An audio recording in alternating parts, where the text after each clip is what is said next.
بسم اللہ الرحمن الرحیم۔ السلام علیکم، میں ہوں آپ کو ہوسٹ محمد خان۔ آج ہم ایک نئی ویڈیو کے ساتھ حاضر ہوئے ہیں۔ آج ہم بڑا اہم ٹاپک ڈسکس کریں گے۔ ٹاپک یہ ہے کہ اگر کوئی بندہ آپ کی ساکھ یا آپ کے کاروبار کو بدنام کر رہا ہو جس سے آپ کو نقصان ہو رہا ہو تو اس بندے کے خلاف ہم کیا قانونی کارروائی کر سکتے ہیں اور کس کس سٹیج پہ کر سکتے ہیں۔ ایک ہم یہ صورت دیکھیں گے اور اس میں دوسری صورت ہم یہ دیکھیں گے کہ کیا ہمیں قانون کوئی صورت ایسی بھی الاؤ کرتا ہے کہ ہم کسی بندے کے خلاف اس کی ڈیفیمیشن یا اس کی عزت خراب کریں لیکن ہم قانون کی گرفت سے بچ جائیں۔ دونوں صورتیں دیکھیں گے۔ تو قانون کی جو ہم قانونی طور پر اس عمل کو یعنی کسی بندے کی عزت خراب کرنا یا اس کے کاروبار کو بدنام کرنا، اس عمل کو ہم قانونی طور پر ڈیفیمیشن کہتے ہیں، ہتک عزت۔ اور اس کے لیے دونوں as well as criminal as well as civil دونوں پروسیڈنگ دونوں کاروائیاں کی جا سکتی ہیں اور دونوں لا موجود ہیں۔ دیکھتے ہیں کہ کریمنل میں ہم کیسے کارروائی کر سکتے ہیں اور کون سا ایکٹ ہے جو اس کو ڈیل کرتا ہے اور کون کون سے سیکشن اس کے ساتھ ریلیٹ کرتے ہیں۔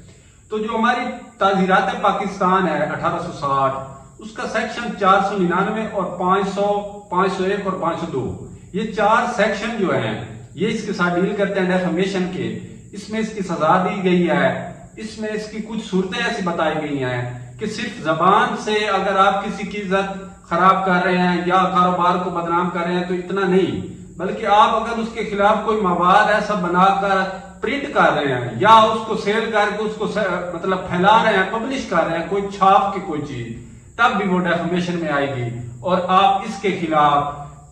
کریمنل کارروائی کر سکتے ہیں اور 2 سال تک سزا اور جرمانہ دونوں آپ کر سکتے ہیں۔ اب اس میں آپ ہرجانے کا بھی ساتھ دعویٰ کر سکتے ہیں کہ جی میرا کاروبار تھا اس کے بدنام کرنے سے وہ بند ہو گیا یا مجھے اتنا لاس ہوا،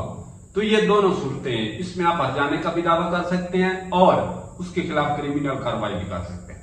اب یہ ہو گئی کریمنل کا۔ اب کچھ میں نے ایک آرٹیکل پڑھ رہا تھا، اس میں لکھا ہوا تھا کہ جی جو ڈیفیمیشن ہے جی نا،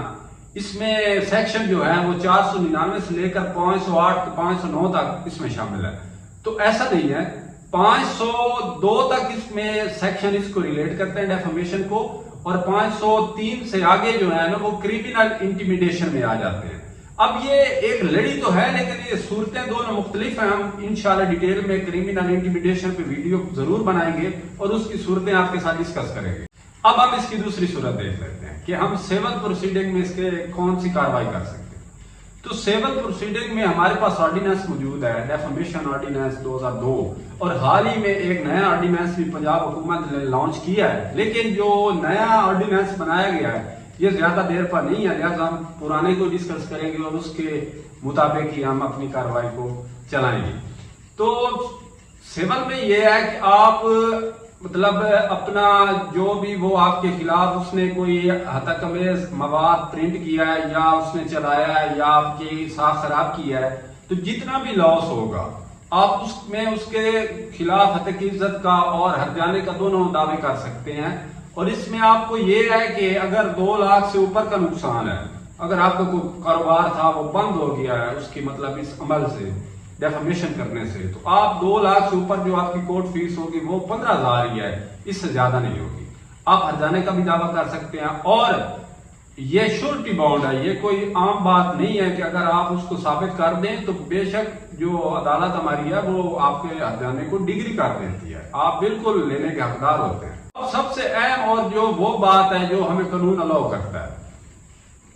اب سوچنے والی یہ بات ہے کہ ڈیفیمیشن ہمیں قانون کیسے الاؤ کر رہا ہے۔ تو اس کی کچھ صورتیں ایسی ہیں جو ہمیں according to law to be allowed, تو وہ صورتیں کیسی ہیں، اس میں یہ بات شامل ہو جاتی ہے کہ اگر آپ نیک نیتی سے کسی کی برائی بیان کرتے ہیں تو وہ ڈیفیمیشن میں انکلوڈ نہیں ہوگی۔ تو اس میں آپ نیک نیتی سے کیسے ہم برائی کر سکتے ہیں؟ فار ایگزامپل ایک بندہ ہے وہ فراڈ کرتا ہے، چوری کرتا ہے، مطلب اس کا 2 نمبر کام ہے، لوگوں کو جھانسے دیتا ہے، پھنساتا ہے، تو وہ اگر آپ اس کے بارے میں لوگوں کو باخبر کریں گے، اس کو اویئرنیس لوگوں تک دیں گے کہ یہ بندہ ایسا ہے ایسا ہے، یہ اس کا کام غلط ہے، تو یہ ڈیفیمیشن میں نہیں آگا۔ اس کے علاوہ اگر آپ کوئی بھی بائی پروڈکٹ لیتے ہیں، کسی بیکری سے لیتے ہیں، کسی شاپ سے لیتے ہیں، کسی میڈیکل سٹور سے کوئی میڈیسن لیتے ہیں اور وہ 2 نمبر ہوتی ہے یا وہ مطلب خراب کرتی ہے، وہ چیز معیاری نہیں ہے، اور اس کے بارے میں اگر آپ کوئی چیز پبلش کر رہے ہیں یا بیان کر رہے ہیں تو ایسا کاروبار بے شک بند بھی ہو جائے، وہ ڈیفامیشن میں نہیں آتا. It to be allowed to you according to law. آپ ایسا کر سکتے ہیں، اور یہ آپ نیک نیتی سے کر رہے ہیں اور لوگوں کو اس کے شر سے بچا رہے ہیں، تو اس میں آپ قانون کے شکنجے سے بالکل محفوظ ہیں. اور جو پہلی 2 کچھ صورتیں بتائیں اس میں آپ قانون کے شکنجے سے نہیں بچ سکتے اگر آپ پہلی صورتوں میں آتے ہیں، اور یہ کچھ ایسی صورتیں ہیں جس سے آپ بالکل قانون سے بری ہیں. تو امید ہے آپ کو ویڈیو پسند آئی ہوگی اور ڈیٹیل آپ تک پہنچ ہوگی.